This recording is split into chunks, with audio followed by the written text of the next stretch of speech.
هنتكلم عن تصميم القواعد على الوان واي شير، التو واي شير، والبندنج مومنت. نبدا نطبق الكلام ده على البرامج. مبدئيا كده في الجزء المانوال تعالى ناخدها حاجه حاجه. نبدا باول حاجه اللي هي الوان واي شير. الوان واي شير دي زي ما بنقول علشان هو بيحصل في اتجاه واحد. قلنا مش معنى ان هو بيحصل في اتجاه واحد انه ده ان احنا نعمل تشيك في اتجاه واحد فعليا، لا، هو بيحصل بنعمل تشيك في الاتجاهين، في اتجاه اكس وفي اتجاه واي، ولكن كل اتجاه بشكل منفصل. تمام؟ يعني هي القصه كلها يا جماعه ان كلمه شير دي يعني عندنا قوتين قد بعض في القيمه وضد بعض في الاتجاه. فاحنا عندنا يعني هنعمل اوفست من وش العمود مسافه اسمها دي من اليمين ومن الشمال. المنطقه دي كلها بتبقى عايزه تنزل لتحت، العمود ضاغطها فبينزلها لتحت. في رفرفه زي دي بالظبط، شفتوا الجزء اللي متظلل ده؟ في زيه الناحيه الثانيه برضو، الجزء ده والجزء اللي الناحيه الثانيه عايزين يطلعوا لفوق، او بمعنى صح هم مش عايزين يطلعوا لفوق. هو كون ان العمود بالحته بتاعته دي عايزين ينزلوا لتحت، فاصبحت دي كانها عايزه تطلع لفوق، لكن هي كل الحكايه ان هي عايزه تفضل مكانها بس، فبتقاوم بس انها تفضل مكانها. فدي عايزه تفضل مكانها ما يعادل كانها عايزه تطلع لفوق، لان بقت عكس القوه دي، لان دي عايزه تنزل لتحت فدي بتمنعها، فكانها بقت بتدي فورس لفوق، كانها عايزه، هي مش عايزه تطلع لفوق، هي بس بتقاوم. تمام؟ احنا عشان نعرف القاعده دي هنسيف على الشير ولا لا، الموضوع ابسط مما تتخيل. كلمتين، ايه الكلمتين؟ عندنا قص حقيقي بيحصل، وعندنا مسموح لك بقص ما ينفعش تعديه. يبقى عندنا allowable واكشوال. حضرتك لو لقيت ان الallowable اكبر من الاكشوال، كده موقفك سليم وتمام وكمل شغلك عادي جدا، مش هتعمل اي حاجه. حضرتك لو لقيت الallowable اقل من الاكشوال، ده معناه ان الاكشوال كبير اكبر من المسموح به، فده معناه ان حضرتك ان القاعده دي انصيف. لو نفتكر في المحاضره اللي فاتت بتاعه الكاميرات كنا بنقاوم القص بحاجتين، بخرسانه وبحديد. هنا في القواعد بنقاوم القص بحاجه واحده بس، خرسانه فقط لا غير. يعني ما بنستخدمش كانات هنا، بنعتمد على الخرسانه فقط، وخصوصا ان القطاع بتاع القاعده كبير جدا ضخم، فهو قادر لوحده ان هو يقاوم القص اللي جاي عليه. فلذلك تو بي نوت تو بي، يعني يا اما سيف يا اما لا. طب لا، يبقى هتزود الدبس، لان العمق هو اكتر حاجه فعاله معاك هنا ان هي تقاوم الشير. يبقى في حاله ان حضرتك طلعت القاعده معاك انصيف في الشير، فاكتر حاجه فعاله معاك انك تزود عمق القاعده. فاحنا هنا زي ما قلنا عندنا هما كلمتين، هحسب اكشوال والاوبل. الاوبل امره سهل، قيمه ثابته اهي، نفس الالاوبل بتاع الكاميرات. كان في عندنا برضو في الكاميرات القيمه اللي هي الفي سي، اللي هي الخرسانه تقدر تشيل قد ايه؟ قال لك بتساوي 17% لامدا جذر تربيع الاف سي داش في البي دبليو في الدي. البي ده اللي هو الاتجاه اللي انت بتحسب عنده. يعني مثلا حضرتك دلوقتي فرضا ان الضلع ده اهو، الافق بتاع القاعده ده اسمه ال وده اسمه بي. احنا هنا دلوقتي الشكل اللي احنا قاطعين فين؟ قاطعين في الاتجاه الموازي للبي. يبقى كده كانك، يبقى البي دي اللي هو عرض القاعده دي، اللي هو الحته اللي انت قاطعها بالسكينه دي، كانك قطعت القاعده بسكينه كده في المنطقه دي. فالحته اللي حضرتك السكينه مشت فيها، شوف قطاعها قد ايه، هتلاقي لها بي ولها دبس، فمعاك البي ومعاك الدي، فتقدر تحسب الفي سي. سهله جدا. اللي احنا عايزين نعرفه تاني، الاكشوال شير قد ايه؟ ده بيتحسب ازاي؟ الاكشوال شير احنا ممكن نقدر نجيب فورس، يعني نقول لك القاعده دي عليها شير فورس بتساوي كذا. فالموضوع سهل، طالما معاك الشير فورس تقسمه على الاريا يدي لك الشير ستريس، تقدر تقارنه في الالاوبل ستريس. طب ازاي نحسبه بقى يا باشمهندس؟ اول حاجه الشير ستريس ده ممكن نحسبه بطريقتين. ممكن واحد يحسبه من الناحيه اللي بره ده اهي ودي اسهل، وواحد يحسبه من الناحيه اللي جوه، والاثنين صح. عشان ممكن مثلا هتلاقي مرجع زي كتاب الدكتور مشهور غنيم بيحسبه من الناحيه اللي جوه، بتبقى يعني مكلكعه شويه لكن صح برضه. بيعمل ايه لو احنا هنحسب من الناحيه اللي جوه؟ ده في عندك العمود عايز ينزل لتحت بفورس، والقاعده من تحت مرتكزه على سويل، فالسويل منع ان ده يحصل، ففي رد فعل في الجزء اللي هو في النص ده اللي عايز ينزل ده، في حمل العمود من فوق وفي ستريس من تحت. فاحنا بنعمل ايه؟ ممكن نطرح حمل العمود ونحول الاستريس اللي بيضغط اللي بيزق من تحت لفوق ده نحوله لفورس عن طريق ان احنا نضرب الاستريس اللي هو ايه الاستريس ده بقى، اللي هو بنقسم حمل العمود على ابعاد القاعده فيديك الاستريس اللي جاي ده. مش انت عايز تعرف الاستريس قد ايه، فبتقسم حمل العمود على ابعاد القاعده، بس طبعا بيبقى كل التيميت، يعني بتقسم حمل العمود التيميت على ابعاد القاعده بتاع الخرسانه المسلحه، فيديك ايه؟ فيدي لك الاستريس. تضرب الاستريس ده في الاريا اللي هي مين بقى؟ الاريا اللي هي بتاعت الجزء اللي عايز ينزل لتحت بس، مش الاريا كلها، فيدي لك فورس. فتطرح الفورس بتاع العمود من الفورس دي فيدي لك الفورس اللي احنا بنقول عليها اللي هي بتسبب شير. تقسم الفورس دي بقى على المساحه اللي بتقاوم معاك في الشير فيدي لك الاسترس. دي طريقه صعبه شويه. تعال نشوف هنا الطريقه اللي بيستخدموها هنا، دي طريقه سهله. ان هو بيعمل ايه؟ قال لك مش الجزء اللي على الطرف ده كانه عايز يطلع لفوق. طب ما خلاص، ما هو اصل انت عشان تحسب الفورس احنا قلنا الشير هو قوتين متساويتان في المقدار وضد بعض في الاتجاه، فتحسبها من هنا او من هنا هما الاثنين قد بعض في المقدار. فالطريقه دي خلاص احنا عرفناها. الطريقه الثانيه هنحسب ايه بقى؟ احنا معانا رد فعل السويل في الجزء ده اللي هو الحته اللي هو عامل عليها ستريس دي، مش دي عايزه ترفع لفوق، في ستريس بيزقها لفوق. فتعالى نحول الاستريس ده لفورس. فهنحول الاستريس ده لفورس ازاي؟ عشان نحول الاستريس لفورس يبقى احنا هنضرب في اريا. فالاستريس ده اللي هو بيساوي ايه؟ اللي هو بيساوي كيو التيميت. طب وكيو التيميت دي بتتحسب ازاي؟ اهي كيو التيميت بتساوي حمل العمود التيميت اللي هو لو شغال كود امريكي يبقى 1.2 ديد زائد 1.6 اللايف، لو شغال كود سعودي يبقى 1.4 ديد زائد 1.7 اللايف، وتقسمه على ابعاد القاعده المسلحه. حلو الكلام؟ ده كده اسمها كيو التيميت، دي غير الكيو الاوبل، لان احنا شغالين التيميت في الديزاين كله التيميت، فعشان كده لازم يبقى ده التيميت برضه. فعلشان كده الكيو التيميت سهله.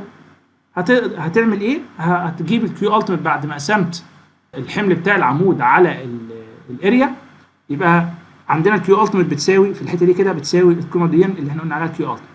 عايزين بقى نحولها لفورس، فهنركزها في النص هنا لان دي المساحه كلها اهي. عايزين نركز بقى الاستريس ده في منتصف المساحه دي، فهنضربه في المساحه دي اللي قدامنا اللي هي ايه؟ فرضا ان ده ال، هو مسماها هنا كده، هو مسمي ان الضلع ده كده اسمه ال، تمام؟ فهتضرب ال، والحته دي قد ايه؟ هو مسميها س ناقص الدي. ليه؟ هو فرض ان الرفرفه كلها على بعضها اسمها س، فلو شلنا منها الدي اللي هو العمق بتاع القاعده اللي هو الجزء اللي احنا بعدنا عنه عن العمود، فهيدي لك ان الحته دي اسمها س ناقص الدي. سماها انت زد مثلا، فالزد دي هتساوي س ناقص الدي. لو الرفرفه دي كلها نص متر والدي دي مثلا يعني 30 سم، يبقى نص ناقص 30 فيديك الايه؟ القيمه بتاعتك. فهنا هتقدر تحسب الاريا اللي هي ال في س ناقص الدي، تضربها في الكيو التيميت تديك فورس.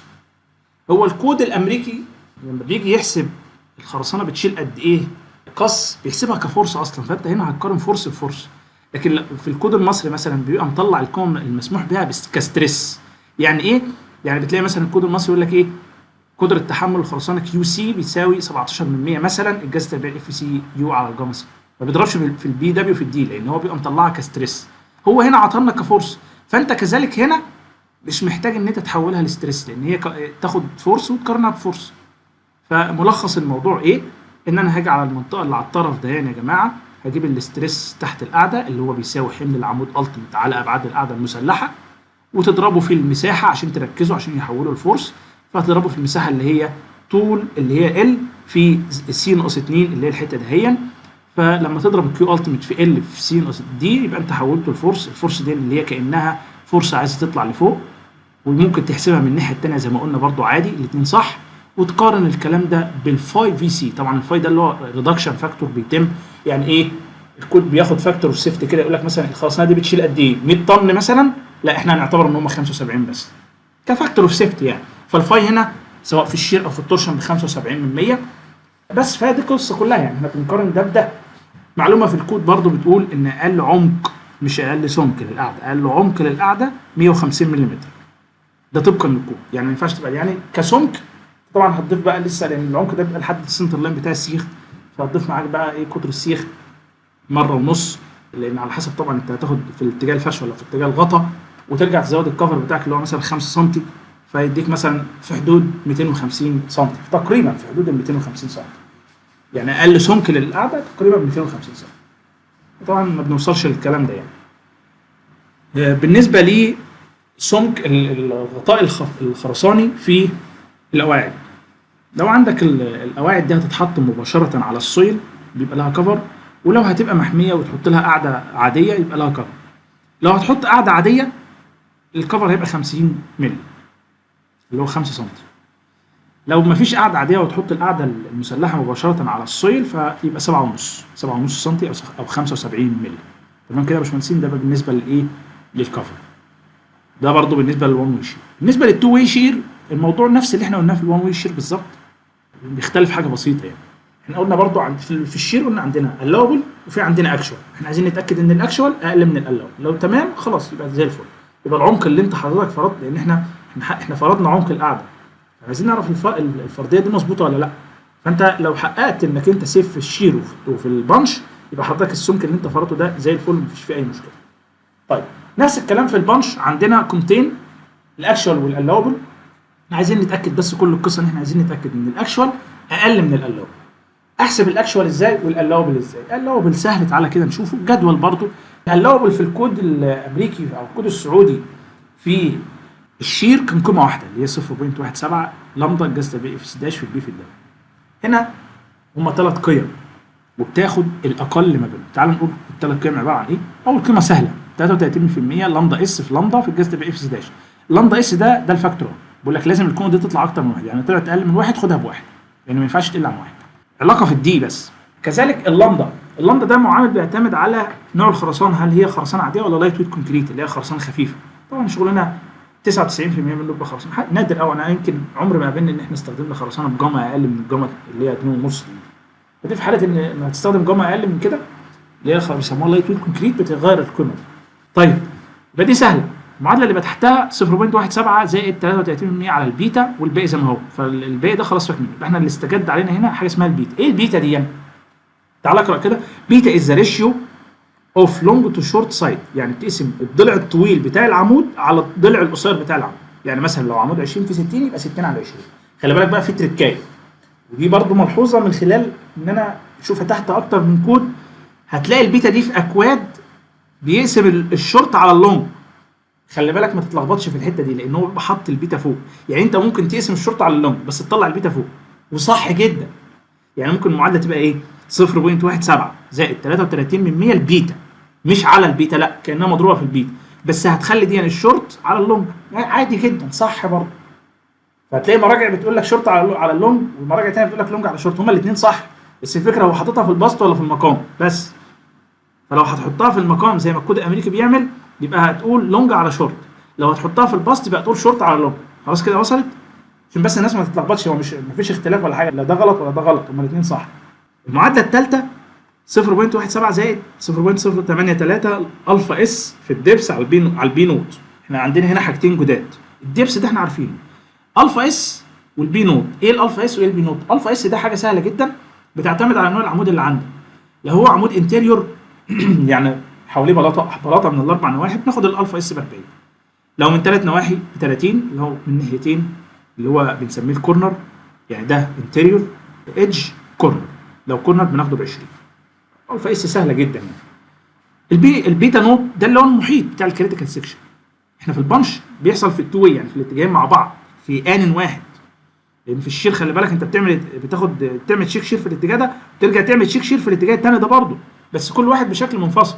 انما هنا بيحصل بنش فبيحصل شير في الاتجاهين في نفس الوقت. فاحنا عندنا في حاجه اسمها كريتيكال سيكشن زي ما كان في البنش كده، كريتيكال سيكشن على بعد المسافه دي، هنا على بعد المسافه دي على الاثنين. يعني حضرتك بتجعل العمود القطاع بتاع العمود تعمل اوفست المسافه دي على الاثنين من كل النواحي، في اي حته بره الكريتيكال سيكشن دي كده كانها عايزه تطلع لفوق، والعمود بالمنطقه اللي حواليه دي كانها عايزه تنزل لتحت. فاحنا هنختار الاسهل بالنسبه لنا ان احنا ناخد الحته اللي هتبقى بره ونشوف الفرص بقد ايه ونقارنها بالقلاب. بس هنا هو القيمه اللي هو عطانا هنا دي عباره عن ستريس، فلازم نضربها الاول في البي في الدي علشان نحولها لفورس. فحضرتك لما تيجي تجيب الكلام ده لازم تضربه في بي في الدي، او القيمه اللي هتجيبها من البرنامج تقسمها على البي في الدي، يعني يوم اللي انت عايزه، ده صح وده صح. المهم تقارن ستريس بستريس او فورس بفورس. خلاص كده؟ طيب عايزين دلوقتي احنا عرفنا الالوبل، عايزين نحسب طبعا قبل ما نطلع من الالوبل البي نوت دي اللي هي المحيط بتاع الكريتيكال سيكشن، اللي هو بعد ما تعمل اوفست دي على الاثنين بتجيب المحيط اللي هو مجموع اطوال اضلاع الشكل ده. فهو مثلا هنا مسميه سي 1 ده اللي هو عرض العمود، وسي 2 ده اللي هو طول العمود. فزود دي على الاثنين من هنا ودي على الاثنين من هنا، يبقى كانك بتقول سي 1 زائد الدي، والضلع الثاني سي 2 زائد الدي. فتضرب سي 2 زائد الدي في 2، تضرب سي 1 زائد 2 زائد الدي في 2، تجمعهم على بعض يبقى جبت المحيط مجموع اطوال. بس كده. طيب كده عرفنا الالوبل. الاكشوال بقى احنا قلنا عندنا طريقتين برضه. انا هختار الطريقه السهله، ممكن تجيبها من جوه او من بره. من جوه يبقى تاخد فرق الحمل بتاع العمود عن الجزء اللي تحت. من ناحيه بره برضه يعني هنيجي على الاطراف الجزء، يعني كاننا بناخد القاعده كلها ما عدا الحته اللي جوه الشكل المعمول داش ده. مساحه القاعده دي كلها قد ايه، ونضربها في الاسترس اللي جاي من تحت. الاسترس اللي جاي من تحت هو ثابت زي ما هو، اللي هو كيو التيميت، اللي هي بتساوي حمل العمود على ابعاد القاعده المسلحه، ده ثابته. فالكيو التيميت هنضربها في المساحه بتاعه القاعده كلها مخصوم منها الجزء بتاع الكريتيكال سيكشن. مساحه القاعده كلها بكام؟ بي في ال اهو، طولها في عرضها. ناقص ايه بقى؟ ناقص المساحه بتاعه الكريتيكال سيكشن. الكريتيكال سيكشن ده ابعاده ايه؟ سي 1 زائد الدي في سي 2 زائد الدي. كده تبقى انت جبت مساحه الجزء اللي جوه، فتطرح المساحه الخارجيه، مساحه القاعده كلها، ناقص مساحه الجزء اللي جوه، فيديك كانك جبت مساحه القاعده كلها ما عدا الحته اللي في النص دي. تضرب ده في الكيو التيميت، يبقى انت جبت الفورس اللي بتسبب بانش من ناحيه بره، وينفع من ناحيه جوه، بس انا شايف ان من ناحيه بره هيبقى اسهل كتير جدا. فخلينا بالطريقه دي. فالفي التيميت خلاص حسبناها. هتقارن الكلام ده لازم تتاكد ان هو يكون اقل من الفاي في سي، علشان يبقى انت القاعده بتاعتك دي سيف على الايه؟ على البانش. اتفقنا كده يا باشمهندسين؟ طبعا ما ننساش زي ما قلت لكم ان احنا نضرب الكلام ده في الاريا، اللي هو ايه بقى الاريا؟ الاريا هنا كان في الشير بنقول بي دبليو في الدي، هنا ما عادش اسمها، هنا هتبقى عباره عن ايه بقى؟ البي دبليو دي هنشيلها ونحط بي نوت، اللي احنا كنا بنقول عليها دي. يعني حضرتك بعد ما تجيب الثلاث قيم دول، كل قيمه من دول هتضربها في، هتختار الاقل ما بينهم الاول، وتضربها في ايه بقى؟ تضربها في بي نوت، يعني تضرب هنا في بي نوت في الدي، لان ده المساحه بتاعه الكريتيكال سيكشن، لان دي المنطقه اللي هي بيحصل عندها الانفصال، ودي اللي بتقام، اللي هي المحيط ده كده، تمام؟ لما نضربه في العمق يديك المساحه اللي بتقام معاك في البنش، لان الجزء ده لما بيحصل انفصال بيحصل انفصال عند الجزء اللي هو بتاع الكريتيكال سيكشن ده. تمام كده يا باشمهندسين؟ يبقى هنا مش بنضرب في عرض يعني ما انت ممكن تقول البي دي اللي هي ايه؟ طول القاعده ولا عرضها؟ لا، ده لا طول القاعده ولا عرضها، ده البي نوت ده اللي هو المحيط بتاع الكريتيكال سيكشن، والدبس ده خلاص ثابت معروف. فرضا طلعت انصف في البنش، حاجه من الاثنين، يا هتزود ابعاد العمود، وده بيبقى صعب، لان بيبقى العمود ده انت بتبقى جاي لك من السوبر ستراكشر مجبر عليه من الديزاين، فعلى الاغلب بتزود الدبس، ده اللي بيبقى متاح في ايدك يعني. بس ده كده بالنسبه للشير. بالنسبه للبنش سهل جدا، انت بتقارن اكشوال بالاود. طبعا كل ده انت مش هتعمله بايدك، بس لازم تبقى فاهم الكلام ده. كل ده هيتعمل على البرنامج بضغطه زرار. اخيرا اللي هو المومنت، هصمم بقى على مومنت. طبعا الكريتيكال سيكشن طبقا للكود على حسب، يعني ممكن واحد يقول لك ايه كريتيكال سيكشن شوف احنا تدرجنا ازاي. في الشير كان بيبقى على بعد المسافه دي، في البنش دي على الاثنين، في المومنت بيبقى عند وش العمود مباشره، بس ده مش ثابت، ده عشان انت حضرتك العمود بتاعك كونكريت، تمام؟ لو العمود يعني لو كونكريت بتاخد عند الفيس، لو حاجه ثانيه لا بتختلف. يعني مثلا افرض ان العمود بتاعك ده كان طوب مثلا، ولا اي ماتيريال ثانيه او ستيل، كل حاجه من دول بيبقى لها كريتيكال سيكشن. احنا هنا طبعا شغلنا خرسانه، فالكريتيكال سيكشن بتاعنا عند وش العمود، فهناخد كريتيكال سيكشن عند وش العمود. وطبعا هنا لما بنيجي نصمم على العزوم بناخد شريحه في الاتجاه الطويل وشريحه في الاتجاه القصير، لان احنا عندنا بيحصل عزوم في الاتجاهين، فلازم يبقى عندنا تسليح في الاتجاهين، لازم يبقى عندنا شريحتين. الموضوع بطريقه بسيطه خالص عشان يعني يبقى سهل بالنسبه لك. انت بتتعامل مع العمود وهو على القاعده كانها عمود وعليه طابل كانتليفر، يعني كانتليفر من الناحيه دي وكانتليفر من الناحيه دي، تمام؟ فالعزم عليها بيبقى سهل جدا. تعالى كده نشوف بطريقه بسيطه خالص. انا مثلا حضرتك لما نيجي هنا ناخد كريتيكال سيكشن عند وش العمود، طبعا هتاخد مره كده ومره كده.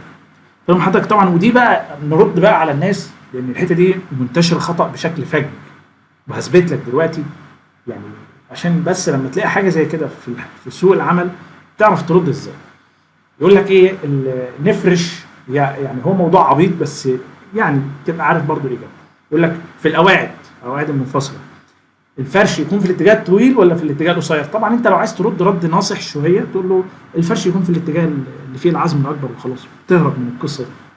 فممكن بقى تتسال سؤال تاني، طب العزم الاكبر في الاتجاه الطويل ولا الاتجاه القصير؟ يعني معروف ان الفرش في السوليد سلاب بيكون في الاتجاه القصير، لان ده اللي بيبقى فيه الحمل الاكبر، وفي الفلات سلاب بيكون في الاتجاه الطويل، ده ما فيش حد مختلف عليه. في القواعد المنفصله اللي منتشر خطا يقول لك الفرش في الاتجاه الطويل، لان الاتجاه الطويل هو اللي فيه العزم الاكبر.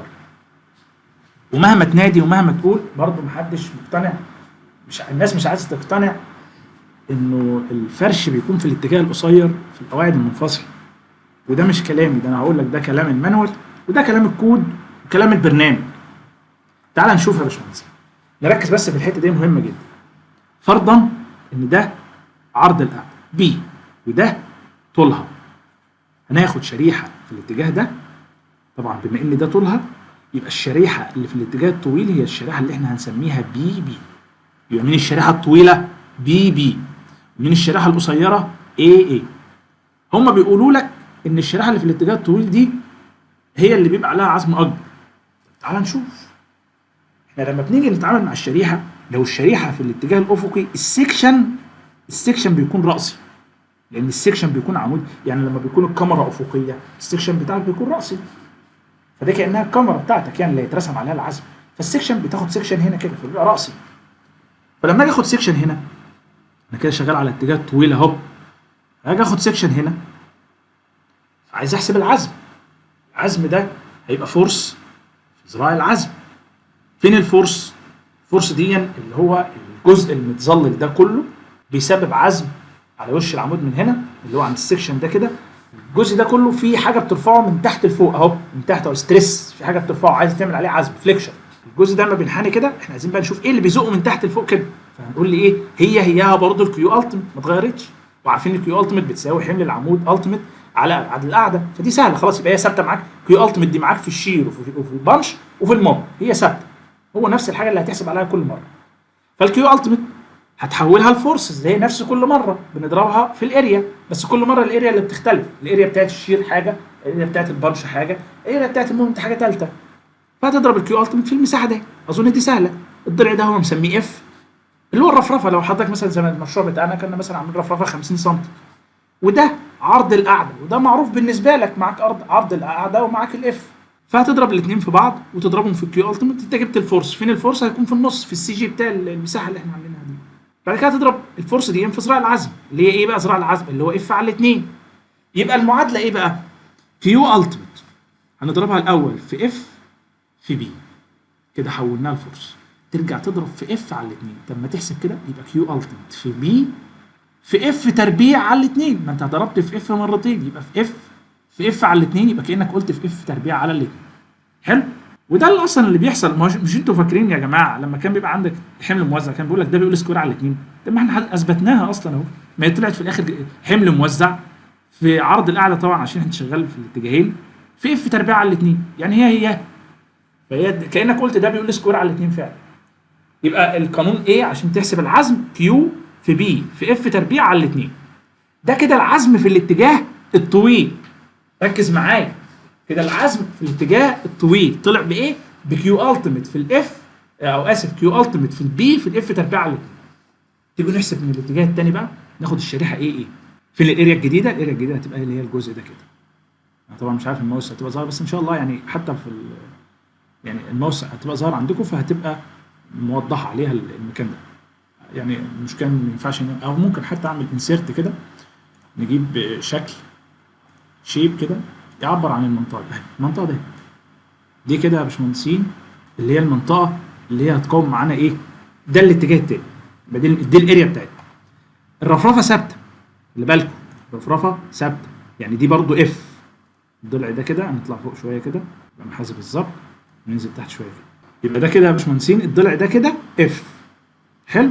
بس ده هو اللي اختلف، بقى اسمه ايه بقى المره دي؟ ال. بقى اسمه ايه؟ ال. والسكشن بتاعك فين؟ اهو. هتضرب برضو الكيو التيميت في المساحه دي اللي هي اف في ال وتركزها في النص عشان تجيب بقى العزم. تضرب الاف ده اهي في ذراع العزم اللي هو ايه؟ اللي هي منتصف المسافه دي اللي هي نص الايه؟ نص الاف. حلو الكلام. يبقى هتقول له العزم بقى في الاتجاه ده ايه؟ كيو التيميت في ال في الاف تربيع على الاثنين. ايه اللي اختلف في الناحيتين؟ هنا في الاتجاه الاولاني كان كيو التيميت في البي في الاف تربيع على الاثنين، في الناحيه الثانيه كيو التيميت في ال في الاف تربيع على الاثنين. اذا الكيو التيميت واحد والاف تربيع على الاثنين برضو واحد. اللي اختلف ان مره ضربت في البي ومره ضربت في ال. في المره الاولانيه اللي هو الاتجاه الطويل ضربت في البي اللي هو عرض القاعده اللي هو بيكون القيمه الاقل، طبعا على اعتبار ان العمود ده ابعاده مش متساويه، لان لو قاعده مربعه طول العمود زي عرضه خلاص يبقى الاثنين زي بعض. وعشان كده في القواعد المربعه اللي العمود بتاعها مربع يعني ما بناخدش الا اتجاه واحد بس، انما انا بكلمك على قاعده مستطيله.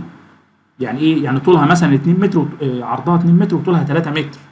فانت في مره هتضرب في 2 ومره هتضرب في 3، فطبيعي مين اللي هيديك اكتر؟ اللي هتضرب في 3 اللي هو اتجاه النهوء، اللي هو اتجاه ايه. كلام واضح زي الشمس، مش محتاج تفسير. يبقى اتجاه ايه اللي هو اصلا الاتجاه القصير اهو، ما هو الموازي لضلع بيه، يعني هو الاتجاه القصير، فهو اللي هيديك عزم اكبر. طب ما اقتنعتش بده، وده واضح زي الشمس، واضح زي الشمس، وتقدر تقول لاي حد في عينه دلوقتي الاتجاه القصير في القاعده المنفصله هو اللي فيه العزم الاكبر. ده قولا واحدا، ده مفيش فيها اختلاف. يعني انا مش عارف هو ليه بقت محل اختلاف اصلا. تعال نشوف البرنامج، لما هندخل على البرنامج نشوف بقى البرنامج ايه قوله في الموضوع ده اهو. تمام، احنا كده خلصنا. طلع بقى، انت طبعا معاك عزم، ادخل على الشيت بتاع التسليح بنفس المعادلات بتاع البلاطات اهي، نفس المعادلات، وطلع تسليح ونفس الاريا ستيل مينيمم 18 من 10000 اريا جروس اهو. فخلاص ما عادش فيه جديد يعني. بس في القواعد المنفصله كان في حاجه كده في الكود، يعني احنا ما بنتبعهاش اصلا، اغلبنا ما بيتبعهاش، ان هم بس بيبقوا يكثفوا، ودي حاجه تثبت اكتر كلام. احنا قلنا ان مين الاتجاه اللي فيه العزم الاكبر؟ الاتجاه القصير. فهو هنا حتى في الكود هتلاقيه بيقول لك انك لما تيجي تكثف الحديد ما يعني تكثف في المنطقه اللي في النص اللي عندها العزم الاكبر، لان بيبقى العزم منظره عامل كده يا باشمهندسين، بيبقى عامل كده، يعني اكبر عزم بيبقى في المنطقه اللي في النص وعلى الاطراف ضعيف، فبقول لك كثفه في النص، وده اختيار يعني، انت لو ما عملتوش مش غلط يعني، فكثفه في النص. بس لو عندك قاعده بمقاسات كبيره فممكن تلجا لده عشان توفر في التسليح، طبعا بنسب معينه، بس مفيش وقت ان انا اقعد اشرحها يعني، بس هي هتلاقيها واضحه وكنا شارحينها قبل كده. فالجزء اللي في النص ده بس انا جايب الحته دي مش عشان ان انا ادخل في تفاصيل فيها بصراحه، بس عايز اثبت لك حته ان الاتجاه القصير، هو لما كثف في الاتجاه القصير ما كثفش في الاتجاه الطويل، لان الاتجاه القصير هو اللي بيبقى فيه العزم الاكبر. تمام، ده يثبت لك اكتر ان الاتجاه القصير هو اللي فيه العزم الاكبر. خلاص كده يا باشمهندسين، ده بيبقى شكل التسليح طبعا. بس فده برضه نفس الكلام، بيبقى ممكن التسليح يبقى بشكل حرف يو وشكل حرف ال. طبعا دي بقى كشوب درونج لا لينا فيها كلام كتير، بس مفيش وقت ان اقول لك امتى تبقى يو امتى تبقى ال، وانت مش مجبر كديزاينر انك تبقى يعني تقول له يو او ال، بس هي يعني بتاع الشوب درونج المفروض يحددها. بس وكذلك الوقت مش هيسمح ان انا اتكلم عن القصه دي، لان لسه معانا حاجات اهم عايزين نعملها على البرنامج، والوقت مش هيسع الكلام ده. فتعالى كده سريعا بقى، احنا خلاص خلصنا المانوال، تعالى نكمل بقى كلامنا على البرنامج. هنروح على برنامج التابس، نصدر الاحمال بتاعتنا اللي هي الرياكشنات ده اهي لبرنامج السيف. لازم تتم الخطوات دي بالظبط، يعني لازم تبدا الاول انك تصدر من التابس للسيف. ما ينفعش تروح تعمل موديل سيف وتجيب بقى الديك سيف وتعرف الماتيريال والكلام ده كله، لا مش هينفع. لازم يبقى ده الاول، لان انت لو عملت موديل بقى وجبت القواعد ورسمت وعرفت الماتيريال والكلام ده وجيت استوردت من التابس للسيف هيمسح كل اللي انت عملته. فتقول له فايل، لازم تبقى عامل رن، طبعا شرط انك تبقى عامل رن. تقول له فايل اكسبورت، هنصدر لبرنامج اللي هو ستوري سيف فيرجن 12. نختار من هنا بيز، نقول له اكسبورت فلور لودز اند لودز فروم اباف اللي هي تاني واحده دي.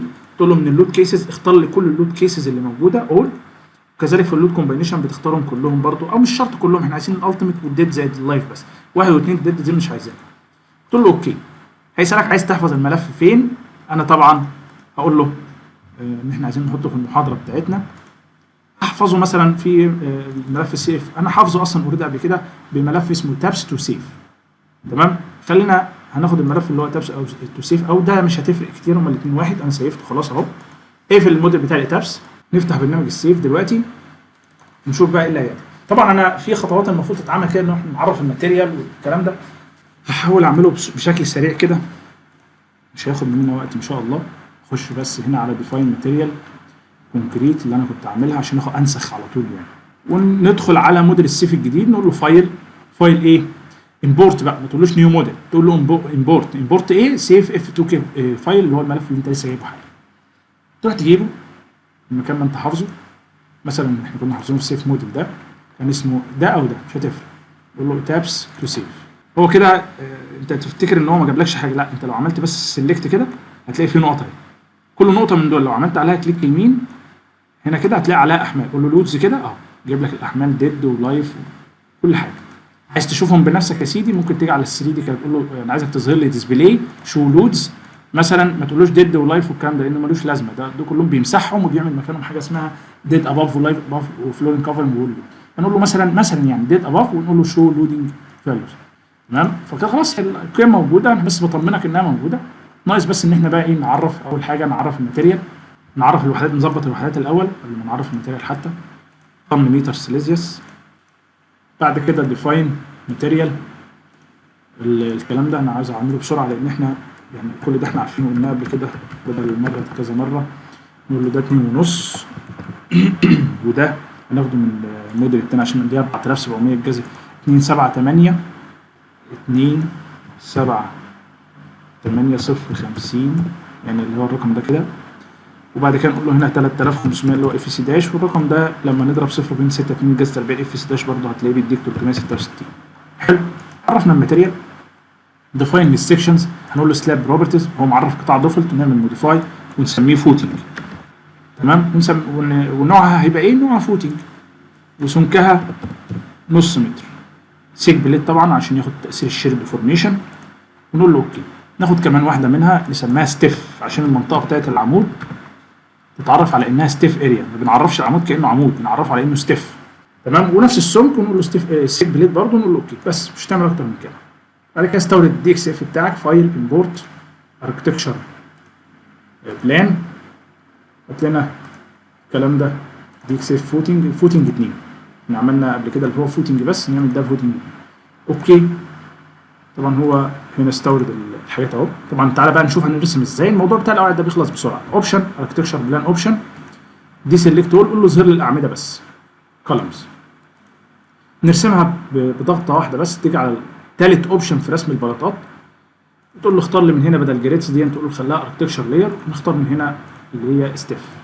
تيجي تسحب بالماوس كده اهو تلاقي رسم القواعد كلها. يبقى انا ما رسمتش الاعمده على انها اعمده، لا على انها بلاطات نوعها ستيف.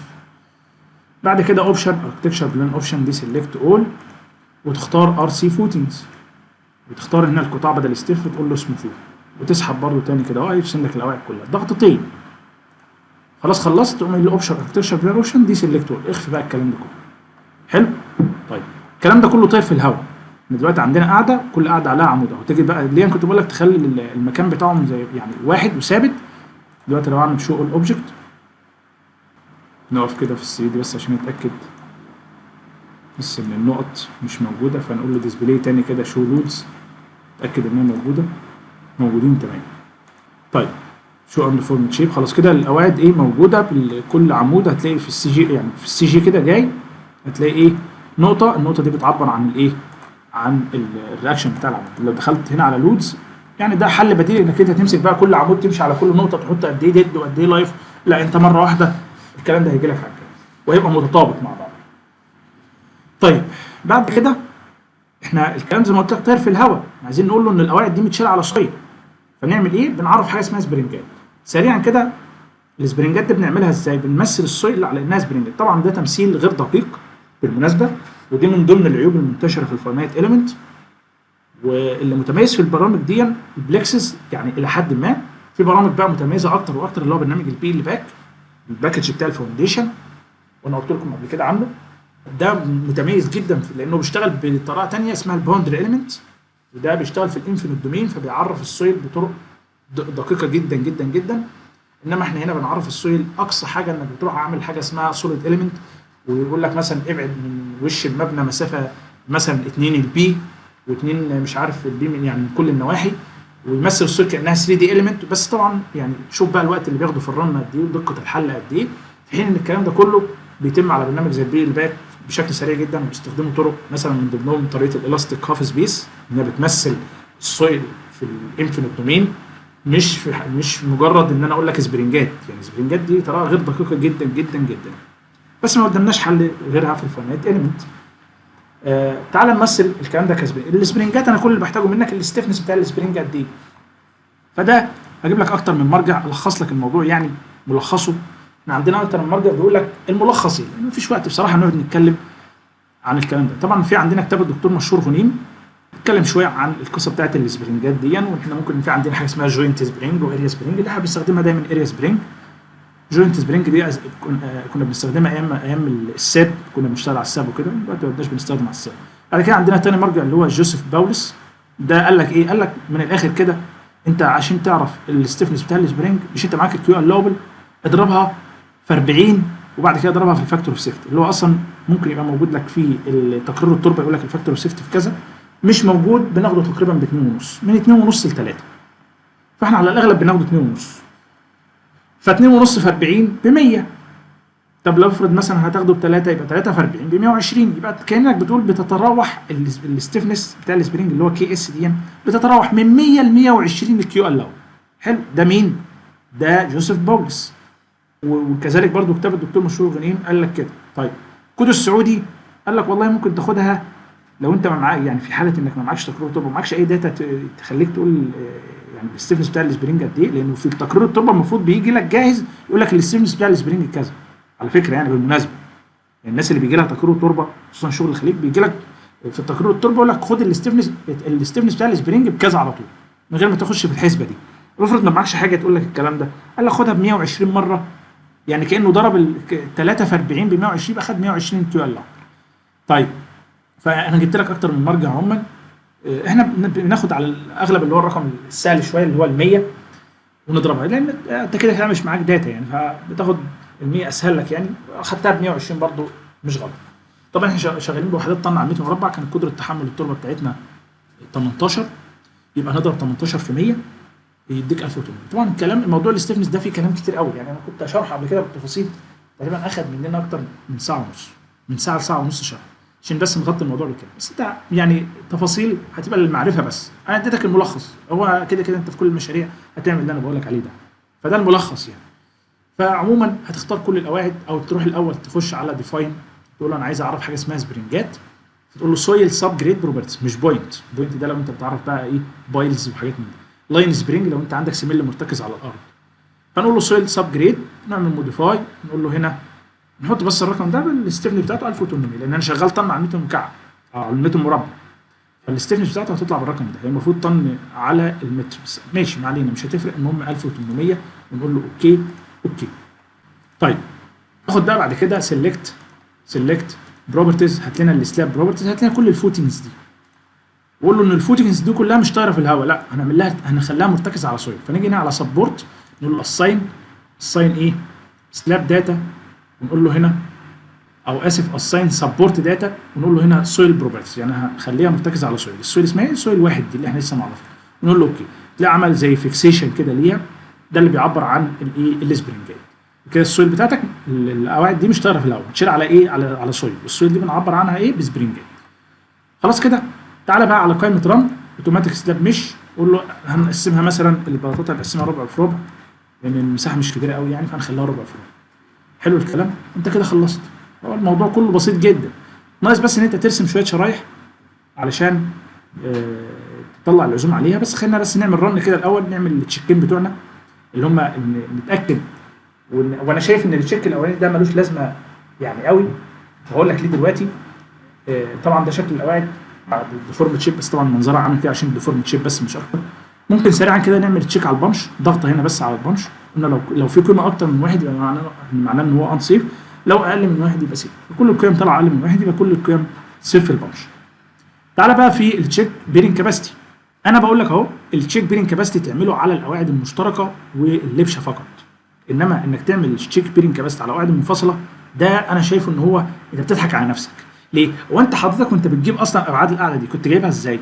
جبتها بناء على الكيو اللوبل، يعني انت جايب العمليه بالراجع، يعني انت المفروض مانوال كده مانوال، وطبعا المانوال هيختلف عن البرامج، واقول لك ايه الصح وايه اللي بنعمله عشان ابقى يعني قلت ما يملي عليا ضمير. احنا في المانوال والمنشات اللي اتعملت كلها لما كان الشغل مانوال بس، واللي انت اتعلمته في الكليه انك لما تجيب حمل العمود وتقسمه على ابعاده القاعده وطلع الاستريس اقل من اللوبل خلاص انت زي الفل. انت لو عملت الكلام ده مانوال على كل القواعد ده هيطلع سيف مليون في المية، لان انت اصلا جايب انت حسبتك كانت جايه كده، فخلاص انت مش محتاج ان انت تعمل تشيك اصلا، فده كله هيطلع سيف ما عدا القواعد المشتركه، لان احنا الدنيا فيها مختلفه شويه، فالله اعلم ممكن تطلع تمام او لا، حتى لما تطلع انصف على حاجات بسيطه مش مشكله. لكن ايه الصح بقى يا باشمهندس؟ هم دايما في المانوال بيتعاملوا على القاعده مع القاعده على انها ريجيد، يعني انها بتوزع الحمل على السويل بانتظام. الحقيقه انا هقول لك الحقيقه الصح اللي البرنامج بيعمله الصح، لكن لو انت اشتغلت على البرنامج هيديك مساحات ابعاد اكبر، ده يبقى تكلفته اعلى. انا بقى هقول لك وجهه نظري وانت براحتك، عايز تلتزم بيها انا مش عايز براحتك، احنا كده كده عندنا فاكتور سيفتي عالي في الاساسات، فمعلش انا شايف ان احنا نستخدم الطريقه اللي احنا بنعملها في المانوال احسن، ولو ان ده مش الادق بس هيبقى موفر معانا، وكده كده معانا فاكتور سيفتي عالي في الاساسات، وده اللي احنا معتمدين عليه، ده اللي احنا اتعلمناه ايام الكليه، وده اللي موجود. لكن زي ما قلت لك انا واضح معاك وصريح، بقول لك اهو الادق اللي البرنامج عامله، بس مش الاوفر. لكن الاوفر انك تتبع اللي احنا اتعلمناه ايام الكليه واللي موجود في المراجع العلميه كلها، واللي محدش يقدر يختلف عليه. لو انت حاطه في نوتة حسابيه محدش يقدر يكلمك. لكن انا بقول لك وجهه نظري انه ده مش ادق حاجه، بس هيوفر معاك. تقول لي يا باشمهندس طب ما هو ده مش امن، او اقول لك لا، يعني ما انت واخد فاكتور اوف سيفتي يعني ما شاء الله، يعني لو حسبنا فاكتور اوف سيفتي هتلاقي حاجه مهوله. فمعلش ان احنا ناخد منه شويه دول مش مشكله، تمام؟ يعني سرقنا شويه من الفاكتور اوف سيفتي، ولو ان برضه موقفنا سليم.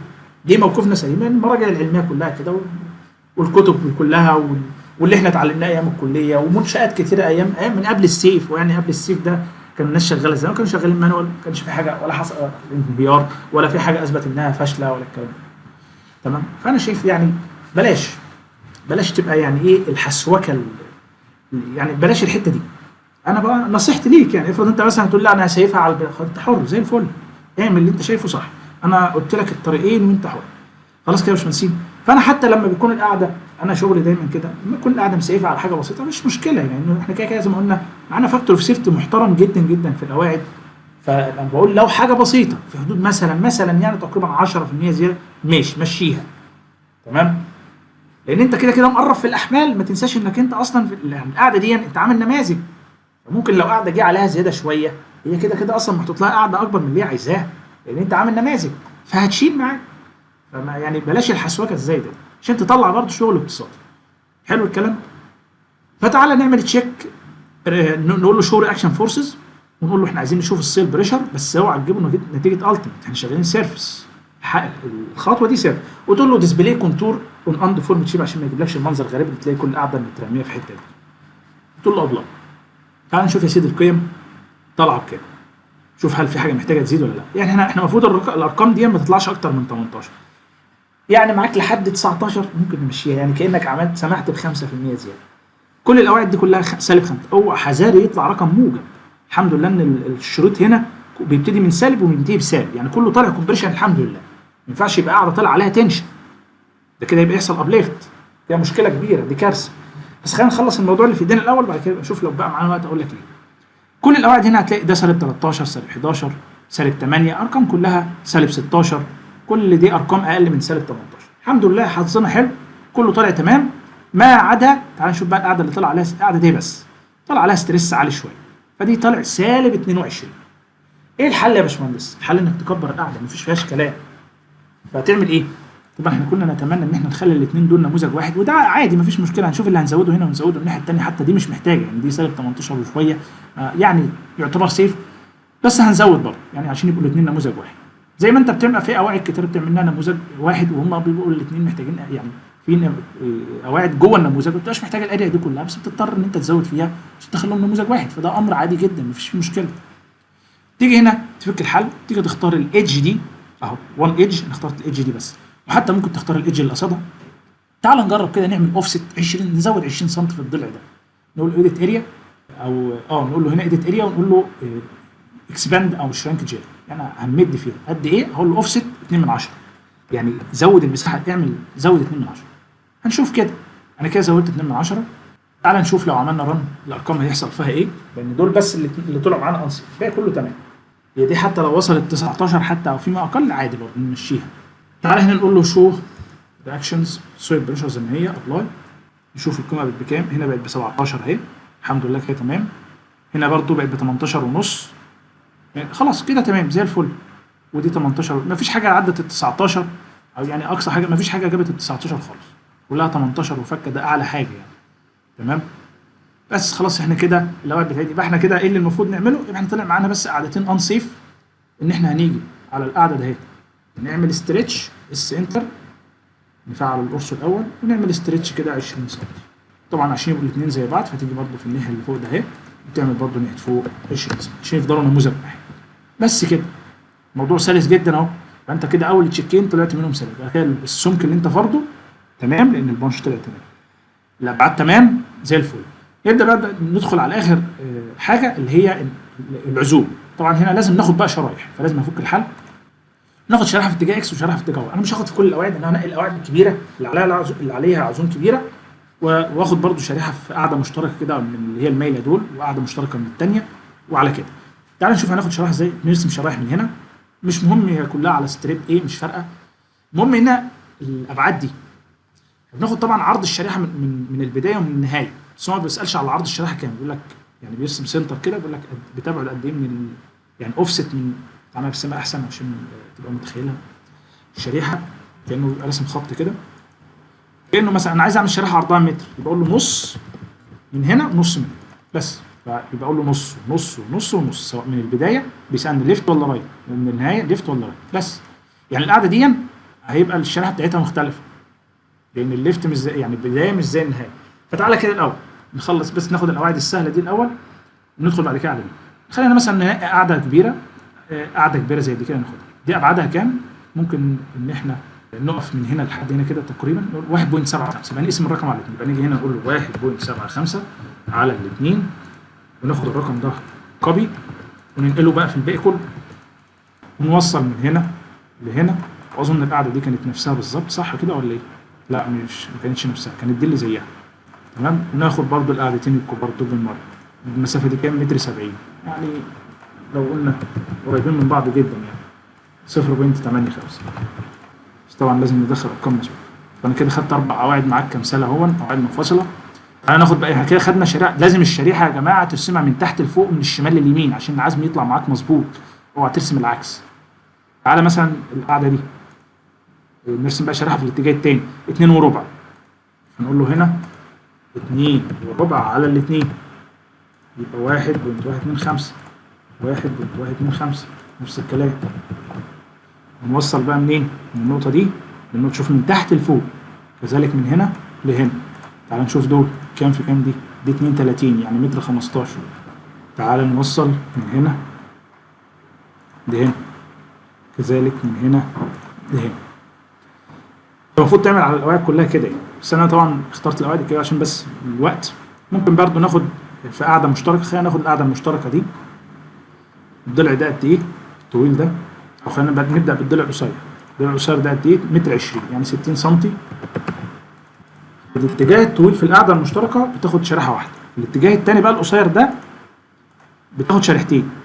هي كده في القاعده المشتركه دي الشرايح بتاعتها بتبعد مسافه دي من هنا ودي من هنا. شوف بقى الشريحه كده يبقى عرضها كام؟ العمود ده كده كام؟ 70. زود مسافه دبس من هنا، مسافه دبس من هنا، يبقى 2 الدبس. الدبس اصلا بكام عندنا هنا؟ تقريبا ب 40 سم. لما نشيل بقى الكفر ونشيل لحد السنتر لاين بتاع السيخ، يعني تقريبا نقول 40 عشان بس ما نخشش الوقت ضيق معانا. هنقول تقريبا 40 سم، لان انت المفروض تحسبها لحد السنتر لاين بتاع السيخ. هنقول 40 سم، 40 و40 80، و70 يبقى متر ونص. يبقى نقول له هنا 0.75 اللي هو نص المتر ونص. وتيجي ترسمها من السي جي هنا لحد هنا كده، هتمشي مسافه متر كام؟ متر 20 لحد ما تلقط. ولازم الخط يبقى اخضر كده عشان يبقى متاكد ان انت ماشي افق تمام. كذلك من هنا، لا هنا بقى المسافه هتبقى كام؟ هنا 40، زود 40 من ناحيتين يبقى 80، يبقى كله على بعضه متر 20، يبقى تخليها 60. دي 60 60 60 وكذلك دي 60. وتوصل من هنا برضو تمشي كده مسافه متر 20. بعد كده تاخد الاثنين دول وتعمل لهم موف كده مسافه 60 سم. تقول له ايديت موف في اتجاه اكس بالسالب عشان يرجع لورا 6 من 10. تعالى كده ارجع تلاقي اترسمت معاك. كل واحد بيرسمها بطريقته، المهم ان انت رسمت الشريحتين دول. عايز تشوف عرض الشريحه اللي انت راسمها، تيجي على سيت ديسبلاي اوبشن، تقول له هنا من ديزاين ستريب قول له شو ويتس، هتلاقيه بيظللها لك. يعني هنا هتلاقي الشرايح اللي هنا متظلله. تمام. كل الاماكن اللي انت رسمت فيها شرايح هتلاقيها مغطيه القاعده بالظبط. لو لقيتها طالعه بره القاعده او اقل يبقى انت كده في عندك حاجه مش مظبوطه. تعالى اخر قاعده دي بقى نرسمها. الشريحه اللي في الاتجاه الطويل دي هيبقى طولها مختلف شويه. عندنا الطول في البدايه، تعالى كده كاننا بنرسم الشريحه الاول. الطول في البدايه هو رقم مش صحيح بقى، خلينا احنا نقول 22 يعني عشان نسهل على نفسنا 22، وهناك متر 60. يبقى في الستارت 22 يبقى متر 10 من هنا ومن هنا، وفي الاند احنا قلنا متر 60 يبقى 8 من 10. تعالى نوصل من هنا لهنا وهنشوف العرض مباشره. العرض ماشي ترابيزويدال كده. في الاتجاه اللي هنا برضو عشان ما نضيعش، مش عايز اضيع وقت بقى، تقيس بقى المسافه دي كده قد ايه وتبعد دي من هنا ودي من هنا، وكذلك برضو تمشي تاخد برضو شريحه كده وشريحه كده زي ما عملنا في القاعده المشتركه. انا بس حبيت اعمل الاتجاه ده معاك عشان اعرفك ان الشريحه بدايتها مش زي نهايتها، تبقى انت عرفت بتتعمل ازاي. خلاص كده، وهم ده السبب اللي خلوا لك ان هم يعملوا العرض في البدايه مش زي النهايه، عشان لو حصل حاجه زي كده. تعالى بقى نعمل رن ونشوف العزوم. انا طبعا عشان ما اضيعش وقت خلاص، يعني انت فهمت الفكره العامه ماشيه ازاي. هنطلع بقى العزوم ونصمم على طول بنفس طريقه البلاطات. عندك عزم تدخل على شيت البلاطات. انا حتى شيت البلاطات هتلاقيه متسمى ديزاين اوف ستاب اند فوتنج. تيجي هنا على شو ستريب ده اهي، ديزاين ستريب ده اهي، تقول له نتيجه حاله الالتيميت، تقول له انا عايز مومنت ابلاي. هناخد قاعده منفصله ونشوف كده كلامنا اللي احنا قلناه. احنا كنا بنقول الاتجاه القصير اللي فيه العزم الاكبر ولا الاتجاه الطويل؟ قلنا الاتجاه القصير. طب تعالى نشوف. عندنا من الاتجاه الطويل هنا اللي هو الافقي، والاتجاه القصير اللي هو الراسي. مين اللي المفروض يبقى عليه عزم اكبر؟ طبقا لكلام المنتشر ان الاتجاه الطويل هو اللي فيه العزم الاكبر. تعالى كده نشوف الاتجاه الطويل مطلع عزم كام عند وش العمود مباشره، لان الكود هو اللي قال كده، مش قال لك تاخد العزم عند وش العمود. فالمسافه من هنا 9.3 دي اكبر قيمه. طب الناحيه الثانيه المسافه 11.8. اظن البرنامج مش هيجاملني، صح؟ لا البرنامج ما كانش عارف احنا بنقول ايه ولا هو هيجامل. ارسم نفسك على البرنامج وشوف. فالعزم في الاتجاه القصير ده كلام ما فيش فيه خلاف. انا اللي مستغرب له ان ليه الحته دي يبقى فيها خلاف اصلا. يعني المفروض ده الف ب في تصميم الاوعيه درسناه في الكليه. فقولا واحدا يا جماعه الاتجاه القصير طبعا هو اللي فيه العزم الاكبر. ده ما فيش فيها خلاف، ما ينفعش اصلا تبقى محل خلاف. تمام؟ فده اتجاه 11 ونص وده 9.3. خلاص؟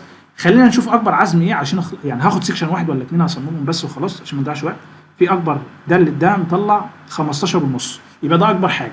خلينا نشتغل على القاعده دي. لو القاعده دي طلبت مينيمم، يعني العزم الكبير ده خلى ان القاعده محتاجه مينيمم، يبقى كل القواعد هتحتاج مينيمم، ما تضيعش وقت كتير. حلو الكلام؟ فتعالى دلوقتي احنا ركز بقى معايا عشان الحته دي مهمه. الشريحه اللي حضرتك واخدها دي عرضها كام؟ الشريحه اللي عليها العزم عرضها هو طول القاعده. ده العرض بتاع الشريحه اللي هو الطول بتاعها، اللي هو من هنا لهنا كام؟ تعالى كده احنا عايزين نشوف القاعده دي كانت ابعادها كام. اعتقد كان 32 بس خلينا نتاكد برضه. الضلع ده 32، يبقى عرض الشريحه 32. عرض الشريحه 32 والدبس احنا عارفينه. يبقى والعزم كام؟ العزم 15، نقول 15 ونص، يعني 15 ونص بالزياده، يعني 155 كيلو نيوتن. تخش على شيت البلاطات تقول له هنا العزم 155. السكنس 500. الكفر احنا عندنا 50 سم، زود عليهم. طبعا انت هتقول لي لحد السنتر لاين بتاع السيخ، تقول لي انهي سنتر لاين بتاع الفرش ولا الغطاء؟ هو حضرتك دلوقتي شغال على اتجاه ايه؟ اتجاه الفرش، يبقى تديله الايه؟ السنتر لاين بتاع السيخ اللي تحت. افرض هم عكسوا في الموقع، انت ما تضمنش، يبقى انا الاحسن لك والاضمن لك تاخده لحد السنتر لاين بتاع الغطاء. ده الاضمن لك مع انه ده الصح، بس عشان لو هم عكسوا في الموقع، لان هي موضوع الكفر الفرش والغطاء ده موضوع تافه. يعني اللي يركز فيه قوي يعني موضوع يعني هايف، انا اسف بس موضوع هايف قوي. ان هو ياخد اكتر من حقه، انه يقول لك لا ده انت فرشت مكان الغطا فك الشغل بتاعك الكلام ده. الموضوع اهيف من كده. تمام؟ فبلاش نركز على الحاجات اللي زي دي. فخلينا نقول ان احنا الاضمن، عشان هم لو عكسوا الفرش مع الغطا انت كديزاينر تبقى واخد في ده في اعتبارك، اشتغل على انه الغطا حتى لو ده هو الفرش. فنقول مثلا تاخد مره ونص قطر السيخ. انت شغال ب 14 مثلا، يبقى مره ونص يعني كام؟ تقريبا 20 مللي تقريبا، يعني هم 21 خلينا نقول 20 لان بالوسط يعني 20 و50 يبقى 70، يبقى انا خدت الكفر ب 70، يبقى الدبس عندك ب 430. طبعا عرض الشريحه اللي هو كام؟ احنا قلنا 2300. هي القواعد المنفصله كده لازم بتدخل العرض كله على بعض، والتسليح بيطلع كله على بعض مش في المتر. لو عملتها في المتر تبقى غلط، شغلك غلط. خلاص؟ اف سي داش 35. طبعا لو اشتغلت هنا في المتر هتطلع تسليح مختلف، عشان كده بقول لك شغلك غلط، مش هيطلع تسليح اكتر. تمام؟ وده مش الاكواد ما بتعتمدش الكلام ده. ليه؟ دي موضوع طويل، هو ليه اثبات، يعني ممكن اقول لك ليه. تمام؟ بس الموضوع له علاقه بان هو برضه بيعتبر ان القاعده كلها كانها ريجيد، لكنها بتتصرف كانها كلها حته واحده. عموما اف فيلد ب 400 او على حسب انت شغال بانهي جهاز، انا مش بثبت معاك ارقام. فايبر 14 قطر 14 مللي. يبقى انت محتاج كام سيخ؟ 14 في 14. قلت لي يا باشمهندس ده انت محتاج 14 سيخ، ده القاعده دي محتاجه تسليح كتير قوي، احنا محتاجين نكبر القطر. اقول لك لا، ما هو السيخ اللي طالعه دي ده العدد ده في ال 2 متر 30، يعني مش في المتر. فانت المفروض الصح تقول له بقى بيساوي 14 على، انا كاتب هنا 14 على 2 3، فيديك كام؟ 6 وفك. يعني ممكن تمشيها 6 لو انت عايز توفر، مشيها 6 في المتر. حلو؟ وانا بصراحه انا بعشق ان انا اوفر، فهمشيها 6 في 6 و1 0.8 خلاص، يعني 6 في المتر. الكلام ده كله الفاكتور سيفتي بيغطيه. ما هو اصلا الفاكتور سيفتي من ضمن الحاجات اللي هم بيحطوا فيها الفاكتور سيفتي، قال لك عشان التقريبات اللي بتتم في الديزاين اساسا. فعادي يعني دي حاجه لا تذكر، فنمشيها 6 في المتر وتوفر للراجل السيخ ده هو اولى. فلان الفرق لا يذكر، رقم ضعيف جدا. نشوفه 6.08 ما كملش حتى 6.1 فخلاص يبقى 6 في المتر. فده مينيمم. عرفت منين انه مينيمم؟ اهو بص على الشكل، اريا ستيل مينيمم ب 2070، الاكشوال ب 1008. يعني اصلا اللي طلع ده كمان مينيمم. فانت ما تكملش بقى تصميم القواعد، خلاص شكرا على كده، ما تضيعش وقت. وكله هيطلب منه اذا كان الاكبر قاعده فيهم طالبه مينيمم. القواعد المشتركه لا صممها، يعني مثلا هنا طالع معاك كام؟ 22. طبعا على حسب السكشن ده، انت هتقول لي 22 ده، طب انا هاخد عرض السكشن كده عند نفس المكان اللي انت، يعني مثلا انت واخد السكشن فين هنا؟ 23 وشويه، قول 24. يبقى تيجي هنا عند نفس المكان اللي اخدت فيه السكشن وتاخد عرض الشريحه بنفسه. يعني ايه؟ انا اجي هنا عند وش العمود كده اهو، اقيس المسافه، اخد خط مثلا من هنا اهو، واقيس المسافه انا بقى ديستنت من هنا لهنا، يعني نقول 1950 تقريبا. تمام؟ تقريبا 1950. يبقى نيجي هنا، طبعا احنا قلنا العزم هنا ب 23 ونص، قول 24 يعني 2400 على الاغلب هتلاقي مينيمم. نقول له هنا 2400 نفس عمق القاعده، نفس كل حاجه اللي هيتغير، بس العرض ده هيبقى 1950. طلع انها محتاجه، انا دخلت حاجه غلط. هنا ده 240، ده 240، عشان كان طلع ارقام غريبه. هنقول له طلع 12 سيخ في 14، فتقول له بيساوي 12 على 1.95، يعني كانك بتسمع 6 وفك برضه تمشي معاك 6. يعني لو قلنا انها 6 في المتر تمشي، فرق بسيط. عايز تخلي القاعده المشتركه دي 7 في المتر عادي، يعني مفيش مشكله.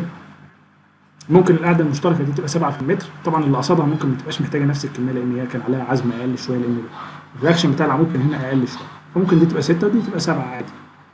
خلاص كده. ولو ان هي على فكره هتبقى نفس الكلام، يعني هتطلع نفس الرقم لسبب ان الحديد اللي قدامنا ده اصلا مينيمم، فكده كده الاثنين هيطلعوا، طالما مينيمم يبقى الاثنين زي بعض، يعني اللي فوق هتطلع زي اللي تحت، فكده كده الاثنين هيبقوا 7 في المتر.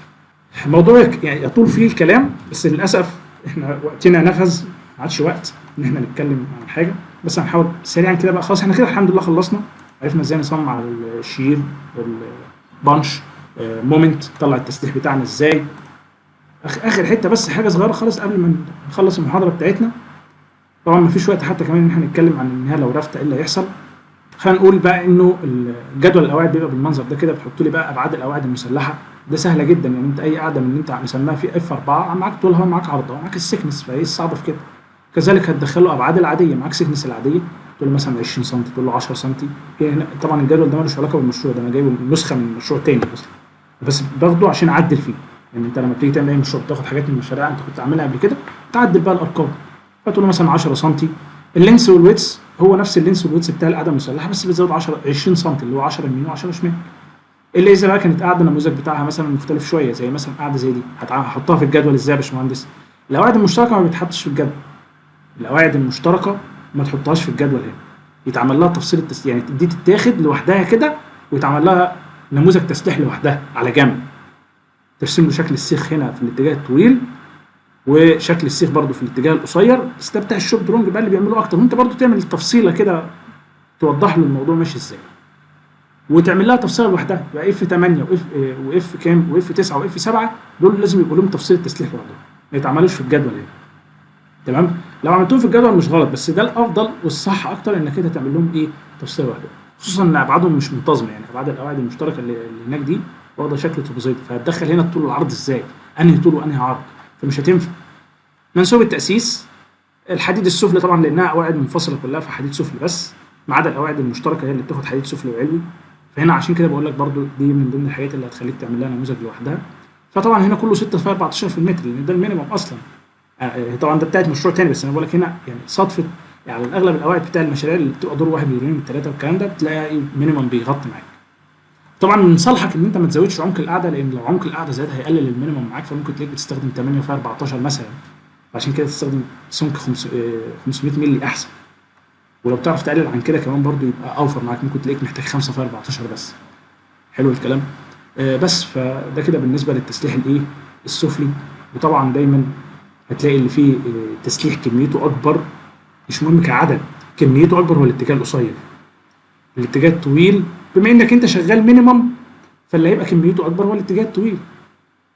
يعني وارد انه يبقى الاتجاه الطويل فيه كميه اكبر، لان طول القعده طويل، فممكن يبقى هو محتاج كميه اكبر من التسليح. لكن انا بتكلم كعزم وككميه تسليح كاريا ستيل، لا، هو الاتجاه القصير ده قولا واحدا مفيش فيها اختلاف.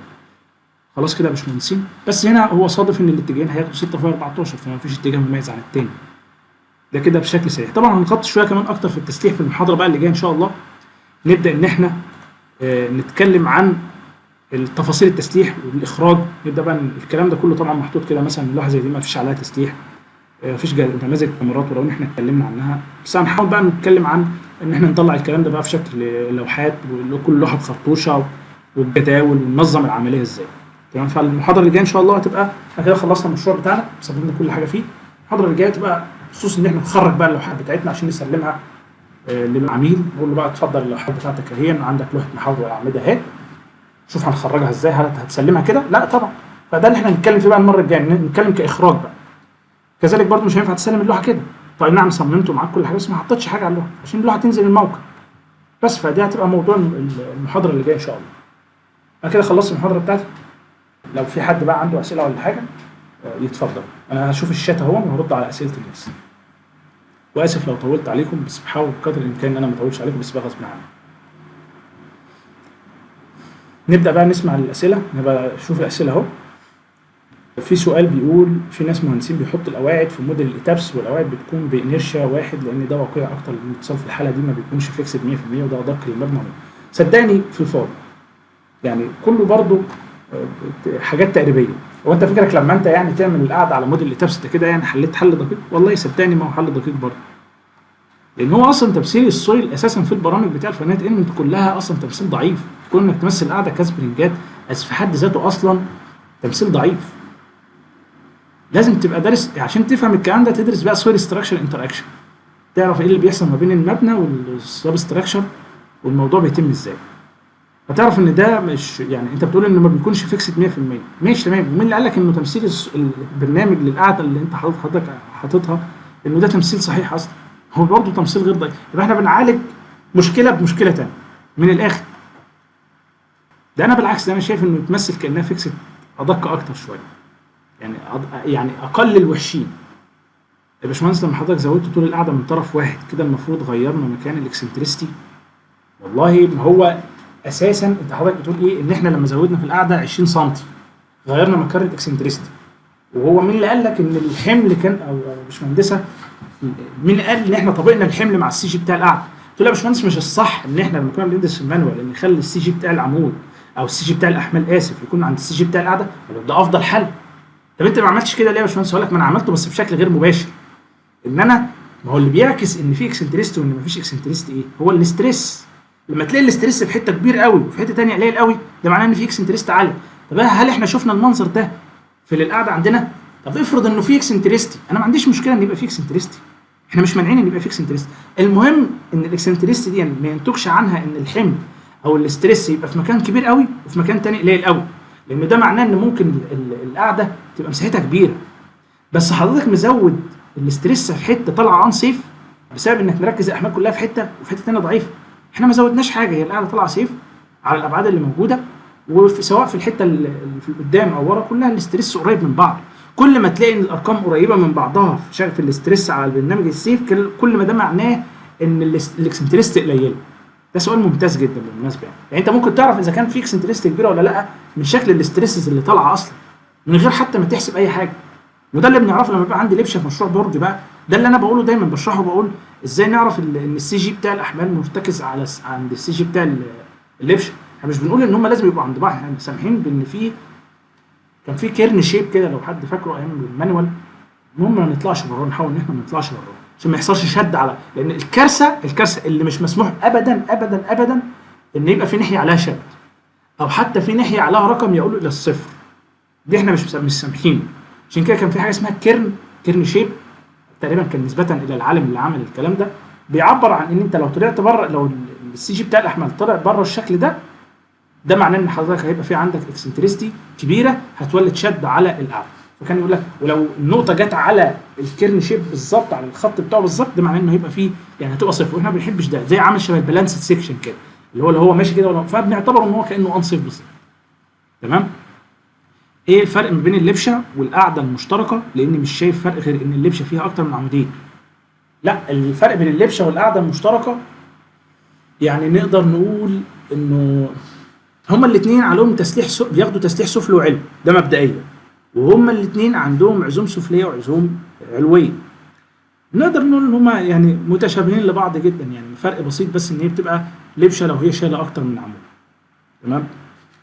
لكن هي فعلا يعني كعزوم الاثنين بياخدوا رئتين، الاثنين بيبقى عندهم حديد في اكس وواي، بس الفرق بقى ايه؟ انك انت في القاعده المشتركه بيبقى فيه اتجاهات ثانويه، يعني الاتجاه القصير العلوي في القاعده المشتركه ده ثانوي، ما بيبقاش عليه عزوم اصلا. ركز، الاتجاه القصير العلوي في القاعده المشتركه ثانوي، ما فيش عليه احمال، انما بيبقى في القاعده في اللبشه بيبقى عليه حمل، لانه بيبقى فيه عندك عزوم، عندك في الاتجاهين عزوم سفليه وعلويه، وبتاخد حديد رئيسي. ممكن ده نقول هو الاختلاف يعني. طيب في حاله عدم وجود تقرير تربه للموقع، كم نفرض اجهاد التربه؟ دي بترجع من منطقه، يعني مثلا في مصر لما بيجي لي مشروع مثلا برجع لحسب المحافظه. مثلا انا بديك مثال، اقول مثلا المحافظات عندنا مثلا زي محافظه دمياط، بورسعيد، مناطق كده معروفه عندنا في مصر ان هي ضعيفه، تربتها ضعيفه، نقول مثلا 8 من 10 كيلو جرام على السنتيمتر مربع، او اللي هي 8 طن على المتر مربع. في اماكن يقول لك مثلا في المنصوره ومش عارف كذا فناخدها واحد. مناطق مثلا في القاهره الجديده صحراويه نقول مثلا 1.2 من 10. ده لو مش معايا تقرير يعني، او بسال والله يا جماعه نشوف ناس مثلا مهندسين من اللي كانوا عاملين تقرير في المنطقه دي، يعني اقرب حاجه. والله واحد كان جارنا على يعني على بعد 100 متر مثلا كان عامل جسه مثلا، فنروح نساله كنت عاملها بكام كده يعني. تمام. لكن ما فيش رقم ثابت، مش هقول لك مثلا خدها ب 1.8، انت ممكن تكون الكلام ده في تربه معروف عنها انها ضعيفه. وطبعا الصح لا خلاف عليه انك انت تعمل تقرير، انك تطلب من الملك ان هو يعمل جسه. والشغل اللي بيتعمل في الخليج كله بيتعمل في جسات، يعني يمكن في مصر ممكن في بعض البلدان مثلا بيبقى يعني العميل بيستكتر من يعني التكلفه بتاعت الجسه مع انها رخيصه، بس يعني يعني بتبقى مضطره لحاجه زي كده. طيب في سؤال تاني بيقول مش انا ممكن اصمم القواعد مباشره على السيف لانه بيصمم على احمال راسيه وكمان مومنت؟ يعني ايه تصممها مباشره على السيف؟ ما احنا عملنا كده، احنا شغالين كله على السيف. انا مش فاهم السؤال اكتر من كده يعني. وفي حاجه تانية بتقول ايه الكريتيكال اكتر، ال 120 ولا ال 100؟ الكريتيكال اكتر انك تاخدها 120، لان دي اللي ممكن تدي معاك يعني تخليه انصف اكتر شويه. تمام. مش 100، مش بتاخد الرقم الاقل وخلاص، لا 120 بتديك انه يبقى انصف شويه. ازاي الوان واي شير تتعمل على السيف؟ مفيش حل للاسف، مفيش حاجه بنقدر نطلع منها من على السيف وان واي شير، الا اذا كان انك انت تطلع شير عادي على البلاطه. يعني ممكن ترسم شريحه وتطلع شير عادي. يعني ايه؟ تعالى كده اوريك. شفت الشرائح اللي حضرتك راسمها دي؟ لو عايز تجيب شير يعني تيجي هنا وتقول له انا عايزك تطلع لي على الشريحه دي شير. فين هنا؟ اهو شير فورس ابلاي. دي الحاله الوحيده اللي تقدر تطلع بيها شير، يطلع لك شير مظبوط. انما انك انت من غير الشرايح تطلع شير مش هتعرف. تاخد بقى المسافه دي على تشيك والكلام ده، بس طبعا يعني احنا بصراحه بنستسهل وده مش صح. يعني المفروض الصح برضه نشيك على الشير، بس انا بقول لك على اللي بيتم يعني بنسبه كبيره سيف بانش يبقى كده تمام زي الفل. والبانش على الاغلب مش شرط، انا ما بقولش شرط خالص، لو سيف معاك بيبقى الشير سيف معاك. طيب ايه تاني؟ هل في اسئله تانيه؟ نسمع كمان سؤالين ولا حاجه. في حد بيقول ايه، ليه لما بطلع المومنت على القواعد برسم شرايح؟ ممكن اطلع المومنت من اكس واي. ما هو ده اللي احنا بنقول عليه، انت هتطلع اكس وواي ده لو انت هتشتغل في المتر. احنا القواعد ما بنشتغلش في المتر، احنا بناخد العزم اللي طالع في البعد بتاع القاعده كامل، مش متر بس، لان لو متر دي انت هتطلع تسليح كبير جدا ومش هيبقى اقتصادي، وده مش اللي موجود في الاكواد ولا المراجع يعني، هيبقى حاجه ثانيه. وفي حد بيقول نفعل نون لينير ابليفت، ده لو في حاله خلاص اجبرت على ان في عندك قاعده عليها شد، فلازم تفعل النون لينير ابليفت علشان تسمح تقول للبرنامج ان لو في شد على القاعده اسمح بيه، عشان ما ينفعش يبقى في ارقام طالعه بالموجب. انت عايز تقول للبرنامج اي ارقام هتبقى طالعه بالموجب خدها بصفر، يعني كانها مش معايا اصلا، فده بيزود لك الضغط في الناحيه الثانيه. تمام. يعني ما هو انت لما تطلع ارقام بالموجب ده معناه ان انت بتقول انت كده كانك بتقول ان ان السول شال شد قيمته كذا. هي السول ما بتشيلش الشد، يعني لو القاعده بتترفع من على الارض السول ما بتشدهاش، الا اذا بقى حضرتك عامل بايلز تنشن بايل. امتى يبقى في تسليح علوي في القواعد المنفصله؟ مفيش حاله. في حاجات انا هقول لك اللي موجوده عشان انا عارف انت بتفكر في ايه. يقول لك انا مش مقتنع، انا ما شفتش الحاجات دي في مراجع بصراحه، بس انا هقول لك اللي هم بيعملوه. يقول لك كان في بعض الاستشاريين بعض كده يقول لك لو عمق القاعده او الدبس او السكنس بتاع القاعده زاد عن متر نحط شبكه حديد علويه. قال يعني عشان الشرينكج. انا ما اعرفش هم جابوا الكلام ده منين، لكن سمعته. ما اعرفش اقول لك مصدر، ماليش، ما عنديش مصدر للكلام ده. وفي اللي يحط حديد علوي يقول لك بيسميه كوابيل. مفيش حاجه اسمها كده. الكوابيل ده عشان يثبتوا الحديد، القفص بتاع العمود، حديد تسليح العمود، ما يثبتوه بخشب بالنجاره، النجار يعمله. مش لازم نحط كوابيل، ده كده بيخرب بيت العميل. بيحطه بيخليه يحط التسليح في الفاضي. وفي البعض يقول لك، ودي بقى فعلا لها مصدر موجود في الكود بس مش معايا دلوقتي حاليا اقول لك عليه، بس هو موجود انا شفتها، انه لما يبقى عندك قاعده منفصله عليها عمودين جنب بعض ما بينهم فاصل تمدد. مش احنا احيانا بيبقى عندنا في فواصل في المباني بيسموها فواصل التمدد، فبيبقى في 2 سم ما بين العمود والعمود. الكود بيقول لك ممكن تحط شبكه حديد علوي مع انها تعتبر قاعده منفصله. دي الحالات اللي ممكن نحط فيها قاعده حديد علوي في قاعده منفصله. هل دايما القواعد المنفصله لا يوجد فيها تسليح علوي؟ خلاص يبقى احنا كده جاوبنا على نفس السؤال. لو عندك عمود كهرباء على قاعده هتصمم على مومنت، ده لازم، ده مليون في المية هتصمم على مومنت. شوف بقى احمال الرياح والزلازل على الحاجه اللي حضرتك بتصممها دي. ممكن مثلا بتصمم لوحه اعلانات مثلا او عمود او ايا يكن، بتدرس احمال الرياح واحمال الزلازل. توقعي يعني من خلال خبرتي في الموضوع ده ان الرياح بتديك اكتر في الحالات دي يعني، خصوصا لما تكون لوحه اعلانات. لازم رفرفه القاعده تكون متساويه بالنسبه لوش العمود، لان بنمزج على حسب الحمل وليس العمود. وهاخد في الاعتبار ان ما هي الرفرفه ثابته، الرفرفه ما بتتغيرش، اللي بيتغير طول القاعده وعرضها. خلاص انا هكتفي بده كده كفايه النهارده عشان ما نطولش على الناس برضو. كده كده لنا محاضره هنجاوب فيها، يعني اي حد لسه ما جاوبش على اسئلته يجمعها، وان شاء الله هنجاوب على باقي الاسئله كلها في المحاضره اللي هنضيفها ان شاء الله. وبرضو كده كده المحاضره اللي جايه هنسمع في نهايه المحاضره برضو اسئله الناس. تمام يا باشمهندسين، شكرا جزيلا لحضراتكم، ونلقاكم المحاضره القادمه ان شاء الله. مش عارفين لسه اذا كانت هتبقى الجمعه اللي جايه ولا الجمعه اللي بعدها، على حسب ما نشوف الناس، ناخد فيدباك كده. الناس عايزه وقت تطبق لسه ولا ايه؟ بما ان خلصنا المشروع، لا لان الناس عايزه وقت نسيبهم الاسبوع اللي جاي. مفيش الناس مش عايزه وقت، خلاص يبقى ندي المحاضره الاسبوع اللي جاي ان شاء الله. لسه ما خدناش قرار نهائي في دين يعني. شكرا جزيلا لحضراتكم، تصبحوا على خير ان شاء الله.